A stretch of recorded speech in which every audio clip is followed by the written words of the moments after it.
Yes, ma'am. If you'd tell me your name. Donna Paris. Yes, Ms. Paris.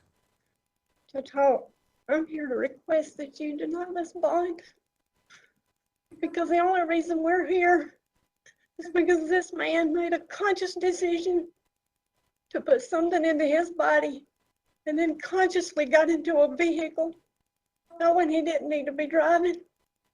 He came down a dead-end road and came into my driveway. And my husband was standing in front of his shop to go to work like he does every day. And I know he was standing in front of his shop because when we got out there, one boot was outside, his cell phone was outside, his hat and his reading glasses were outside the shop. But him and this guy and his truck were on the inside of the shop. And the door was all mangled and we didn't have a clue what had happened. So my daughter Kelsey got into him. She called 911. And I even asked him what happened, and all he could do is look at me with a blank stare and say, I don't know. And he killed my husband. And I don't think he should be allowed to get out and take a chance of doing it to somebody else. It's just not right. I mean, he made a conscious decision to drive that truck in the condition he was in. And Larry doesn't have an option to come home and spend time with his family and sleep in his own bed. And he didn't do anything wrong, and we didn't.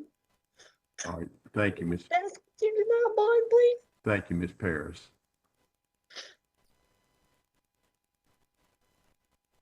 Yes, ma'am. If you would tell me your name.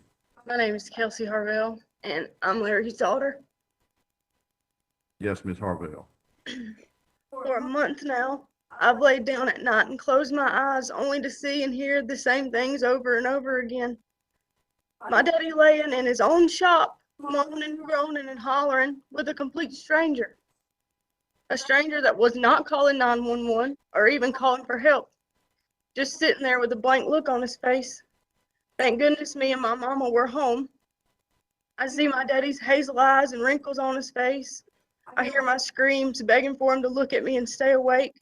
I hear the firefighters cutting the door to get in there to him. I hear the surgeon telling us he's not going to survive. I see the bloody footprints coming from the room he was in at the hospital. I hear my mama begging and pleading with God to save him. I see my daddy laying there in the hospital bed, dead, with tubes coming out of his mouth. I see his 73-year-old father sitting beside him, holding his hand and sobbing. I see my mama kissing her husband of 35 years on the forehead for the last time. So if I have to relive that every day for the rest of my life, please explain to me how he has the opportunity to go home. And please explain to me how someone with a conscience could ever even defend him. I'm 25 years old and I have to live the rest of my life without my daddy. This shouldn't even be an option. Nothing has changed between February 8th and today, so why are we even here? Why am I having to vouch for my daddy? There's no question to what he did. He killed my dad, point blank, period. And now there's a chance that he gets to go home to his family and sleep in his bed. That's absolutely infuriating. I sure do wish I could pay a little bit of money, or a lot of money for that matter, to have my daddy back, but I can't. That's not possible because of something he did. Not me, not my mom, not my husband, not anybody sitting back here. Him. And surely not my dad. My dad didn't do it. He was just going to work.